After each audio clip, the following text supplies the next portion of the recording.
भारत की बहुत बड़ी सफलता यानी चंद्रयान 3 की लॉन्चिंग। जी हाँ, चंद्रयान 3 लॉन्च हो चुका है।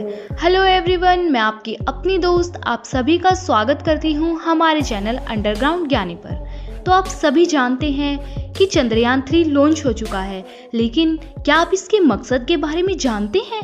आइए हम आपको बताते हैं।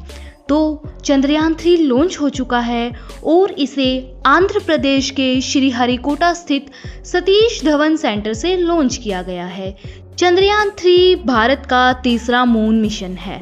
चंद्रयान 2 की तरह ही चंद्रयान 3 का मकसद भी चांद के दक्षिणी ध्रुव पर सॉफ्ट लैंडिंग करना है। दक्षिणी ध्रुव वो जगह है जहां आज तक कोई नहीं पहुंच सका। अगर चंद्रयान 3 का विक्रम लैंडर वहां सुरक्षित और सॉफ्ट लैंडिंग कर लेता है तो ऐसा करने वाला भारत दुनिया का पहला देश बन जाएगा। इतना ही नहीं, चांद की सतह पर लैंडर उतारने वाला चौथा देश बन जाएगा। चांद की सतह पर अब तक अमेरिका, रूस और चाइना ही पहुंच सके हैं। सितंबर 2019 में इसरो ने चंद्रयान 2 को चांद के दक्षिणी ध्रुव पर उतारने की कोशिश की थी, लेकिन तब लैंडर की हार्ड लैंडिंग हो गई थी।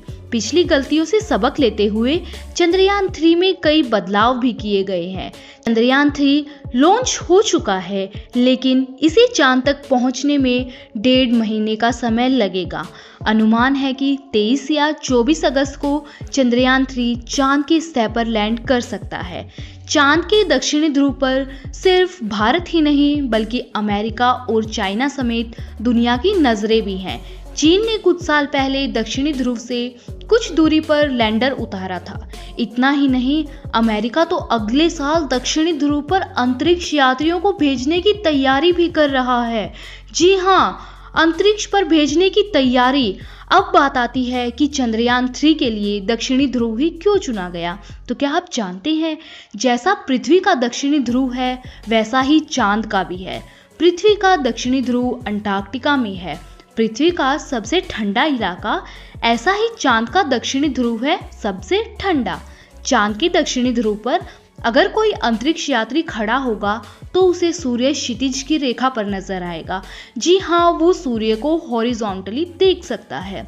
वो चांद की सतह से लगता हुआ और चमकता नजर आएगा। इस इलाके का ज्यादातर हिस्सा छाया में रहता है क्योंकि सूर्य की किरणें तिरछी पड़ती हैं। इस कारण यहाँ पर तापमान भी बहुत कम होता है। पहले चंद्रयान 2 और अब चंद्रयान 3 के जरिए चांद के दक्षिणी ध्रुव तक पहुंचने की कोशिश है। ऐसा अंदाजा है कि हमेशा छाया में रहने और तापमान कम होने की वजह से यहाँ पानी और खनिज हो सकते हैं। इसकी पुष्टि पहले हुए मून मिशन में भी हो चुकी है। अब बात करते हैं कि इसके जो महत्वपूर्ण मकसद हैं वो क्या हैं। इसरो के मुताबिक चंद्रयान 3 के 3 मकसद हैं। पहला, विक्रम लैंडर की चांद की सतह पर सुरक्षित और सॉफ्ट लैंडिंग करना। दूसरा, प्रज्ञान रोवर को चांद की सतह पर चलाकर दिखाना। और तीसरा है वैज्ञानिक परीक्षण करना।